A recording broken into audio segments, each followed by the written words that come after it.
The nature of balance. Balance has two states: static state or tranquility balance, and dynamic state or kinetic balance.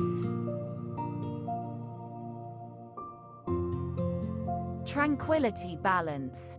Balance in a static state, such as an atom that has an equal number of electrons and protons, has stability and is not destroyed by other atoms in a normal situation. Or, the molecules that are well aligned are as powerful as a steel rod that cannot be easily destroyed.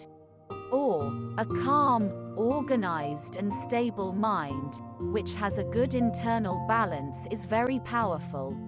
Or, a family or a group that has stability and unity is usually safe from attacks by others.